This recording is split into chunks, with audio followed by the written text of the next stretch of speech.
Hasilnya silase adalah untuk pengawetan supaya hijau tetap hijau.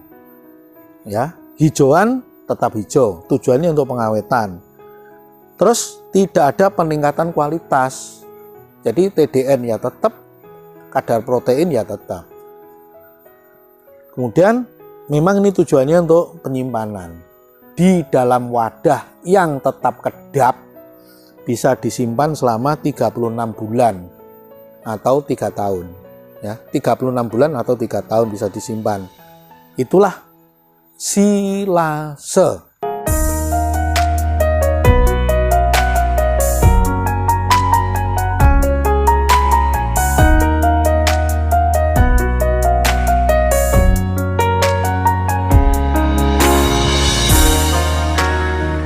Assalamualaikum warahmatullahi wabarakatuh. Perkenalkan, nama saya Winarno. Alamat Jalan Mastrip RT 05 RW 02 Dusun Sentul, Desa Sukosari, Kecamatan Trenggalek Kota, Kabupaten Trenggalek, Provinsi Jawa Timur. Masih Indonesia ya. Kali ini saya akan menyampaikan materi tentang serat ya, secara umum serat. Kalau dalam istilah saya, ilmu yang mempelajari tentang serat ini saya sebut seratologi, seluk-beluk tentang serat ya. Jadi serat itu tidak terbatas kepada hijauan saja, yang putihan ya ada, janggel jagung atau tongkol jagung yang digiling itu ya serat, warnanya putih. Ada yang warnanya coklat, misalnya kulit singkong, itu serat juga, warnanya coklat. Kemudian ada kulit kopi, ya warnanya coklat, tidak hijau. Jerami warnanya krem, tidak hijau. Rendeng-rendengan ya coklat, ada yang kehitaman, itu juga serat ya. Jadi jangan menyempitkan pemahaman bahwa dikira serat itu hanya hijauan saja, tidak.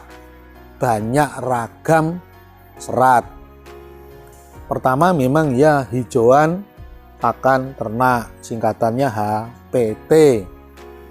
Kemudian bisa diproses, dikeringkan, istilahnya menjadi hay. Kemudian ada serat jerami, ini yang umur tanamannya sudah melewati masa generatif, sudah berbuah. Kalau padi juga sudah diambil padinya, kalau jagung juga sudah diambil biji jagungnya, ini namanya jerami, straw bahasa Inggrisnya. Kemudian ada silase, ini adalah proses pengawetan, tulisannya silage. Kemudian yang terakhir fermentasi. Pada video pertama ini sudah hijauan pakan ternak, keringan sudah, jerami sudah. Sekarang masuk yang keempat, yaitu silase, tulisannya silage. Silase itu ya fermentasi ya, tapi pasif. Pasif artinya kita tidak memasukkan probiotika buatan, jadi hanya mengandalkan probiotika alami yang menempel di batang atau daun HPT. Kalau yang sudah hay dikeringkan atau jerami juga sudah kering, nah itu pun tidak bisa disilase. Karena apa? Probiotika alaminya sudah mati. Jadi yang bisa dibuat, diproses silase ya HPT.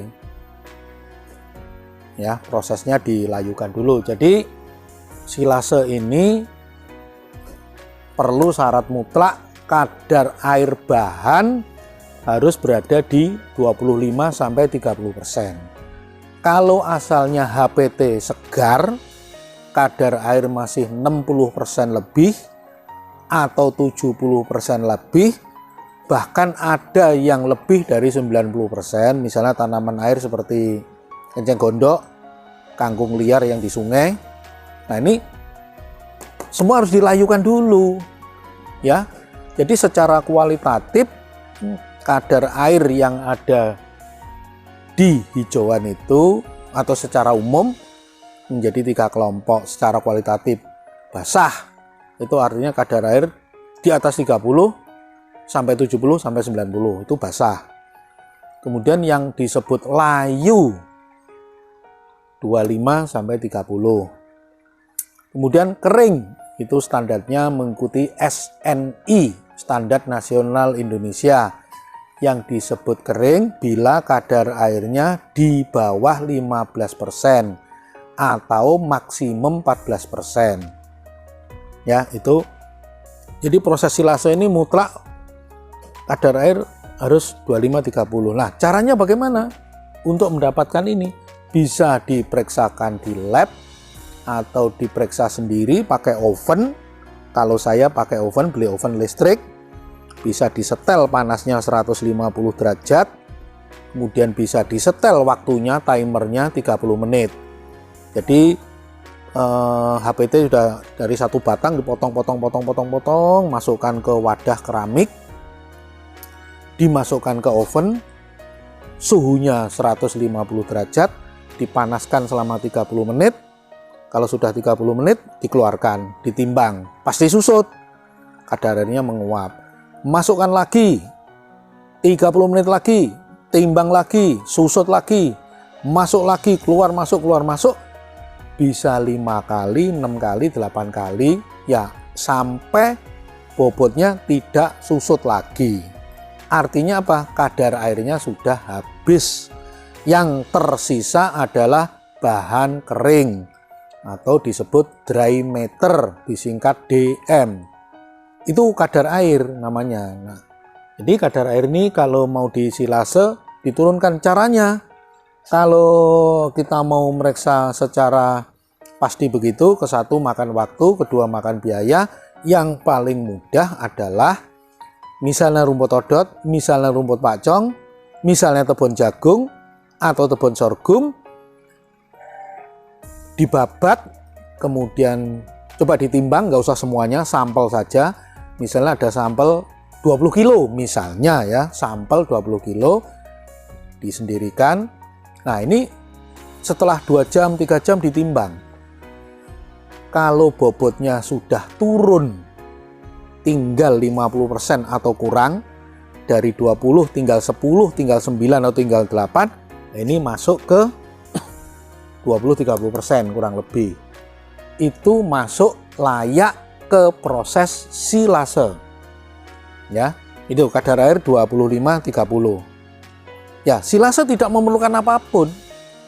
Tidak perlu tambahan air bila kadar airnya sudah tepat, tidak perlu tambahan air, tidak perlu tetes tebu setetes pun, tidak perlu garam grosok sebutir pun, dan tidak perlu dedak 1 gram pun tidak. Ya begitu saja sudah. Itu namanya silase. Ya. Ini syarat pertama mutlak. Kalau kadar air di atas 30, ya risikonya nanti busuk. Pasti. Kalau kurang dari 25, tidak terjadi fermentasi. Ya. Kemudian syarat kedua, ukuran bahan yang akan disilase wajib dicacah atau dicoper menjadi berukuran kecil-kecil. Bahkan ada mesin chopper yang saya buat menjadi berbentuk serabut. Ya, ini menjadi serabut. Tujuannya dengan ukuran kecil dicacah itu membuka dinding.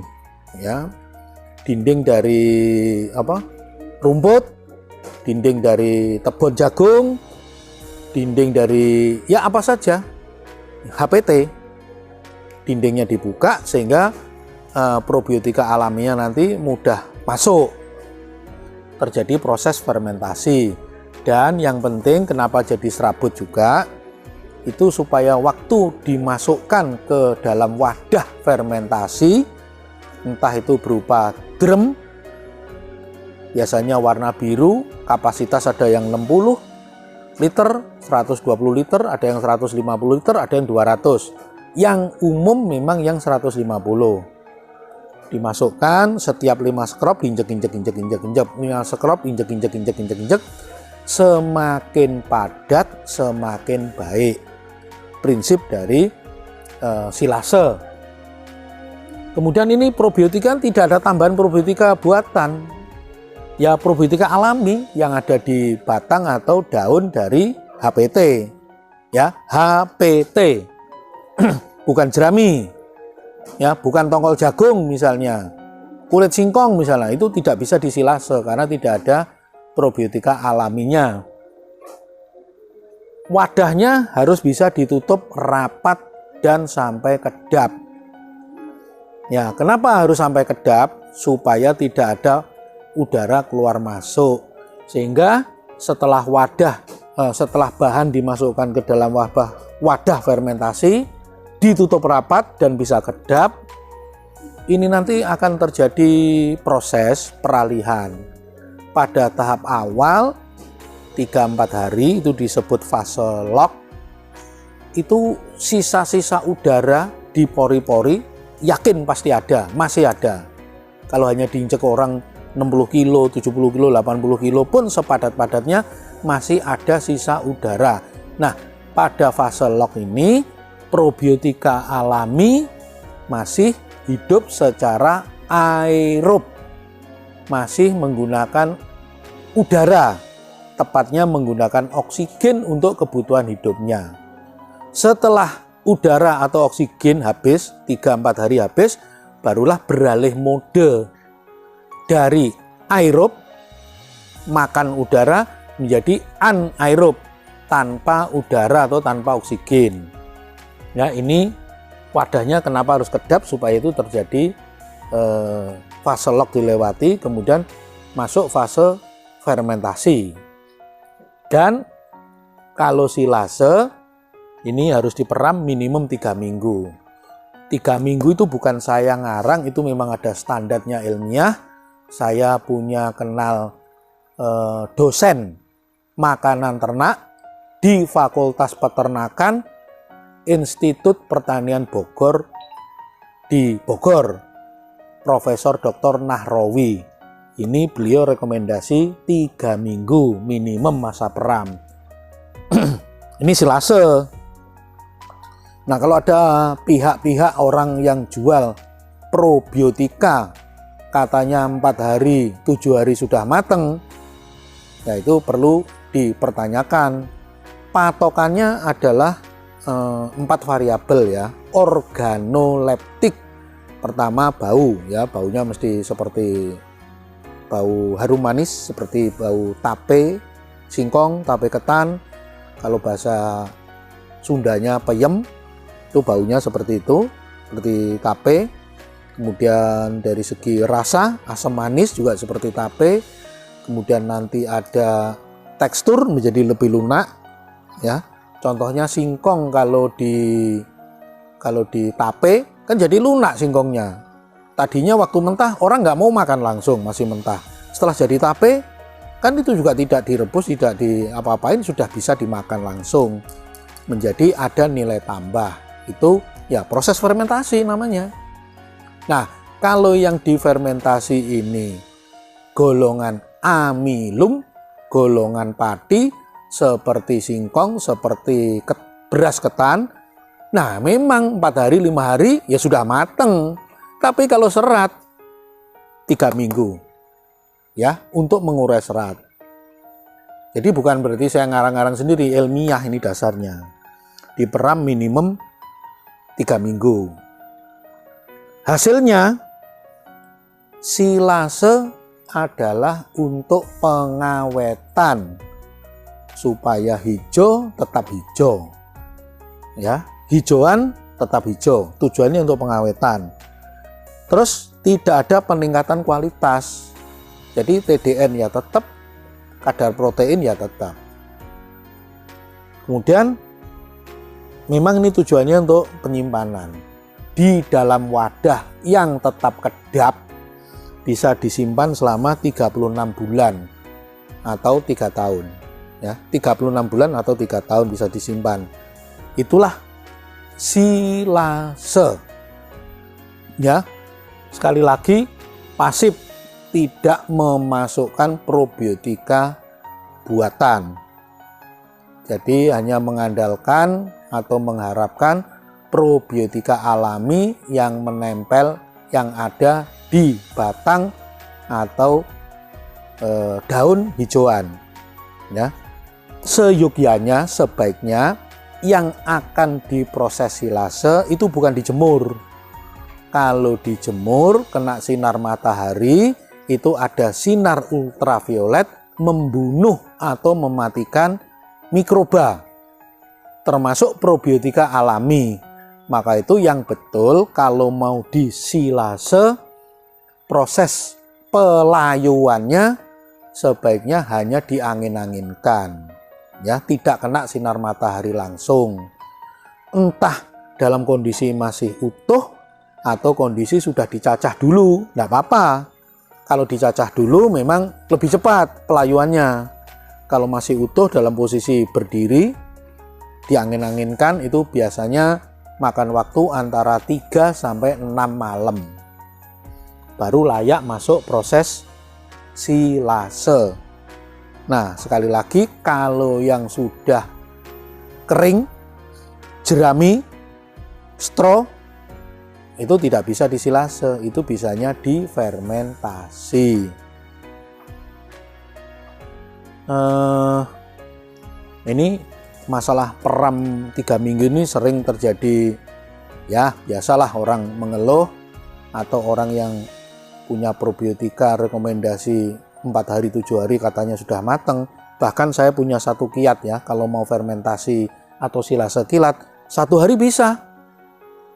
Kerjakan pada Kamis Kliwon, Jumatnya sudah legi. Sederhana. Tapi soal hasil ya nggak ada itu.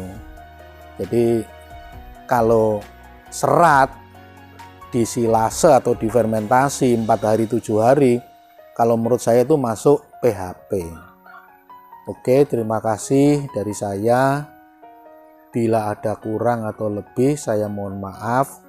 Saya akhiri. Wassalamualaikum warahmatullahi wabarakatuh.